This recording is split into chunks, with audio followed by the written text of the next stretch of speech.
We're going to move on to Sri Lanka as a tourist destination now, and we're in the middle of the summer holidays, at least in the Northern Hemisphere, and of course people want to know if it's still safe to visit Sri Lanka given all the protests. This is a big question too for Sri Lanka, as it accounts for something like 12% of the country's GDP. In a typical year before COVID, an average 2 million people were visiting the country, bringing with them all that much needed foreign currency, something like $3 billion on average every year from 2015 to 2019. But what's going to happen this year? Let's bring in our final guest now, Gary Bowerman, a travel analyst who runs a weekly podcast called the Southeast Asia Travel Show. Gary, welcome to the program. Basically, people want to know, looking at the news, is it okay still to travel to Sri Lanka for a holiday? Yeah, hi, Matthew. It's a very good question. The airlines are still flying in and out of Sri Lanka, a lot from Southeast Asia, from the Middle East, even from London at the moment. So there is access into Sri Lanka. The issue, of course, is the lack of political stability, the issues of street protests, and also just the economic collapse of the country. There's very little fuel. There's little ways of getting around the country. So at the moment, tourism has kind of collapsed in the past 2 months. They actually had quite a good start to the year, and it's hoping that by political stability coming back later in the year, you will see more travelers coming back to Sri Lanka. Terrible news for Sri Lanka. As you said, the economy is in a mess at the moment. Inflation is incredibly high. So, fewer tourists coming in, fewer tourist dollars and pounds and euros and so on. That's pretty bad news. If people are going in, though, any advice? I mean, they'll have to go to the main airport, Colombo. Is that it?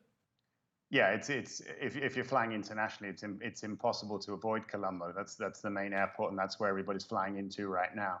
And obviously, that's where the destabilization is in the country. Issues in terms of actually managing your trip while you're there. There are risks. There's low fuel levels, medicines, and even foodstuffs are in very short supply. The people are suffering. So, you have to bear that in mind, that there will be risks of actually traveling to the country right now. Yeah. I mean, look, Sri Lanka needs tourism, and tourists need to be able to go to Sri Lanka. So this isn't a mercenary question. This is a practical question.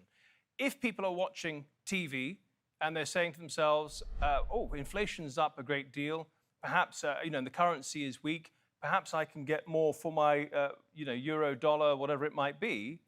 Is that the case? Are they going to find that Sri Lanka is actually quite a cheap option if they do venture to go there? Yeah, of course. I mean, as you're right, the currency has collapsed there, so actually traveling is much cheaper. Sri Lanka has been hit by a triple whammy. It had the Easter bombings in 2019. It had the COVID impact, which really hurt its tourism industry. It did try to reopen much earlier than some other countries in Asia. And it has actually started to draw back tourists, particularly at the beginning of this year. There is a desire to travel to Sri Lanka. It's a popular destination. It will be again once political stability returns. So I don't think it's a mercenary question, Matthew. I think it's just a case of actually trying to work out what the risks are and how the actual industry is going to rebuild itself, because the country is in disarray right now. It's as simple as that. Once the political instability, the protests are over, how long does it take, typically, for tourists to return to a destination? Yeah, that's a good question. And this isn't really the first time that Sri Lanka has had problems. If we go back over the last 20, 30 years, after the Civil War, even during the Civil War, tourists were going into the country. It's been a country that's been in disarray for many, many years. The current default on debts and the economic collapse has been a long time coming. But in terms of what happens in future, if it is able to destabilize, if the country is able to secure financing from the IMF or from China or from wherever, and they can actually get political stability back on the streets, I don't think it will be long. I think tourists will be back. Normally the peak seasons for Sri Lanka are around December through March, and also now, July and August. So these 2 months, you're not going to see much. But by the back end of the year, you could start to see tourists coming back for sure. Final and quick question for you. Where does Sri Lanka rank in the overall tourist destinations of the world? It's pretty low. It's around about 2 million visitors per year. But I think the importance for Sri Lanka is not the total number of visitors, it's the money that it generates. As you said earlier, it's the foreign exchange that it generates.